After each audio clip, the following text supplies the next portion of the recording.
सभी छात्रों को मेरा नमस्कार। ये आज वाली जो वीडियो है बहुत ही इम्पोर्टेंट वीडियो होने वाली है। कुछ बच्चों के कॉल और मैसेज आ रहे थे कि सर हमने तो अभी तक कुछ पढ़ा ही नहीं है और पेपर में हमें कैसे पास होना है। तो मैं एक चीज़ ये बता दूं, मेरी डीयू में बात लगातार हो रही है, तो उसी से मैंने कुछ चीज़ों का निष्कर्ष निकाला है कि आपको पेपर में कैसे लिखना है, कितने क्वेश्चंस अटेम्प्ट करने हैं ताकि आप पास भी हो जाएं और मार्क्स भी आपके अच्छे आ जाएं। तो इस वीडियो को आपको एंड तक देखने की जरूरत है, क्योंकि कुछ लोग सोच रहे होंगे कि ये तो प्रोटेस्टर है, ये इसको क्या पता। तो मैं थोड़ा सा अपने बारे में बता दूं, बेटा मैं टीचर भी हूँ, ठीक है ना। तो मेरी जो क्वालिफिकेशन है वो ग्रेजुएशन है प्लस MBA है, ठीक है। तो मैं टेक्निकल नॉन टेक्निकल दोनों चीज़ों की नॉलेज रखता हूँ और मैं टीचर हूँ, टीचर भी हूँ, टीचर ही नहीं हूँ, टीचर भी हूँ। तो खैर आज हम लोग डिस्कस करेंगे कि आप लोग को अगर आंसर भी नहीं भी आता है तब भी उसके बारे में आप कैसे लिख सकते हैं और कैसे आपको उस पर भी मार्क्स मिल सकते हैं। सारे क्वेश्चंस अटेम्प्ट करना क्यों कंपलसरी है उस पर भी मैं चर्चा करने वाला हूँ। तो वीडियो को आपको एंड तक देखना है, ठीक है ना। अब सबसे पहले तो मैं एक चीज ये बता दूं आप लोगों को कि पेपर्स आ कैसे रहे। मैंने कुछ बच्चे मेरे को कॉल कर रहे थे कि सर एक बार ये जो उन्होंने कमिटमेंट किया था यूनिवर्सिटी ने वो फुलफिल नहीं हो रहा है। तो मैंने आज उसके रिगार्डिंग भी बात किया, तो उन्होंने ये बोला था कि हमने कमिटमेंट किया था कि एप्लीकेबल उसमें वर्ड यूज हुआ था कि जहां पर एप्लीकेबल है वहां पे ज्यादा चॉइसेस मिलेगी। अभी आजकल क्या हो रहा है, जनरली आजकल ज्यादातर पेपर्स में 10 क्वेश्चंस आते हैं और 10 में से 6 क्वेश्चंस करने होते हैं। इसमें part A and part B दो पार्ट आते हैं जनरली जो होगा 75 के, जो आपका क्वेश्चन 75 का, इसमें से 3 पार्ट्स करने होते हैं। 3 पार्ट्स मतलब इसमें 5 क्वेश्चंस होते हैं, 3 यहाँ पे करने होते हैं। जनरली यहाँ पर 6 क्वेश्चंस होते हैं जनरली, ठीक है। उसमें से 3 अटेम्प्ट करने होते हैं। तो इस टाइप से कुछ क्वेश्चंस आ रहे हैं जो आपको अटेम्प्ट करने हैं। अब आपको कैसे करना है उसके बारे में बता दो। अच्छा, एक बच्चा मेरे से पूछ रहा है कि चीटिंग होती है क्या। तो मैं ना चीटिंग के बिल्कुल अगेंस्ट। आप पूछोगे सर ऐसा चीटिंग के अगेंस्ट क्यों, क्योंकि अभी एक वीडियो वायरल हो रहा है, उस वीडियो में कुछ लोग बोल रहे हैं कि सर मोबाइल ले जाना। क्या ले जाना? मोबाइल। आप लोगों को ये नहीं पता अगर मोबाइल पकड़ा गया ना बेटा जिंदगी खराब हो जाएगी। आप मेहनत करके जाओ, पढ़ के जाओ, अगर नहीं आता तो उसको कैसे अटेम्प्ट करना है। सबसे पहले मैं पेपर अटेम्प्ट करने के तरीके बता देता हूं और आपको कैसे क्वेश्चंस करने हैं ये चीज समझ लो, ठीक है। सबसे पहले आपको देखना क्या है कि जो पार्ट ए है, ठीक है। अब लिखने का तरीका समझ लो। अगर क्वेश्चन आपका पूछा हुआ है ना तो यहां पर आंसर लिखेंगे 1 और उसका सबसे पहले मार्क्स लेने के तरीके बता रहा हूं बेटा, अच्छे मार्क्स कैसे आते हैं। आंसर 1 लिखा, उसका जो क्वेश्चन है उसका फर्स्ट वर्ड आप लिखोगे, क्वेश्चन का फर्स्ट वर्ड लिखोगे, यहाँ पे डॉट डॉट लगा दोगे और उसके बाद उस क्वेश्चन का लास्ट वर्ड यहाँ पर लिखोगे, तब आंसर यहाँ से लिखना स्टार्ट करोगे। मींस यहाँ पर आप क्वेश्चन 1 लिख दिया आपने, क्वेश्चन 1, और यहाँ से आप आंसर स्टार्ट करोगे। ये चीज ध्यान रखना।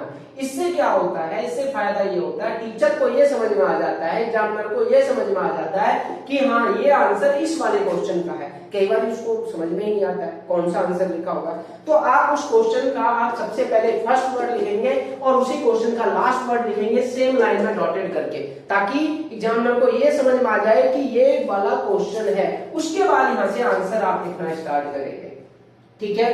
अब सबसे पहले आप पार्ट ए के वो क्वेश्चन उठाओ जो आपको आते हैं। अब सपोज करो आपको 3 क्वेश्चन अटेम्प्ट करने, 3 में से सिर्फ आपको आते हैं 2 हैं। आप पहले उन 2 क्वेश्चंस को आप कीजिए। यहाँ पर उन क्वेश्चंस को करने के बाद आप इसका जो एक क्वेश्चन आपको बचा जो अटेम्प्ट नहीं करना था, जो आपको आता ही नहीं है, इसको छोड़ देते हैं। अब उसके बाद पार्ट बी पर आ जाइए। पार्ट बी के भी वही क्वेश्चंस उठाने। ध्यान यही रखना कि पार्ट बी का वो वाला क्वेश्चन का फर्स्ट वर्ड लिखेंगे, लास्ट वर्ड लिखेंगे क्वेश्चंस का, उसके बाद आपको लिखना स्टार्ट करना, उसके बाद आंसर लिखना। उसके बाद पार्ट बी के सारे क्वेश्चंस जो आपको आते हैं, सपोज करो आपको 2 क्वेश्चन आते हैं, अच्छे से आते हैं, उनको आप लिखिएगा। कोशिश क्या करनी है, कोशिश ये करनी है ज्यादा से ज्यादा वर्ड्स में लिखें। हेडिंग डाल के लिखे, पॉइंट वाइज लिखे। अगर आपको पॉइंट वाइज लिखना आता है तो बहुत अच्छे मार्क्स मिलते हैं। आप जब किसी भी आंसर का पॉइंट वाइज लिखेंगे तो उसके बहुत अच्छे मार्क्स आपको मिलने वाले हैं। टू द पॉइंट लिखे, ठीक है। अब जो क्वेश्चन नहीं आते हैं क्या सर उनको छोड़ के आना? नहीं नहीं नहीं नहीं, याद रखना ये चीज, किसी भी क्वेश्चन को आपको नहीं छोड़ना है। मैटर नहीं करता वो आपको आता है या नहीं आता। अब उसका आंसर कैसे देना, उसका आंसर मैं बता देता हूं। सपोज करो आपसे पूछा बकरी के बारे में, मैं एक एग्जांपल दे रहा हूं, बकरी समझते ना, बकरी के बारे में आपसे पूछ लिया कि बताओ बकरी क्या होती है। अब आपको बकरी के बारे में लिखना ही नहीं आता, बकरी के बारे में पता ही नहीं है। बकरी के बारे में दो चीजें पता है कि बकरी जो है पानी पीती है, ये भी पता है कि बकरी खाना खाती है। तो आप क्या करोगे बेटा, बकरी को पेड़ से तो बांध सकते हो ना, पेड़ से बांध दो और पेड़ के बारे में लिखना स्टार्ट कर दो। लास्ट में फिर से बकरी के बारे में लिख दो कि बकरी पेड़ भी खाती है, ठीक है ना। पेड़ के बारे में तो आता होगा ना थोड़ा बहुत। तो आपको क्या करना है बेटा, अगर क्वेश्चन नहीं आता है आपको तो उससे रिलेटेड आपको लिख के आना है।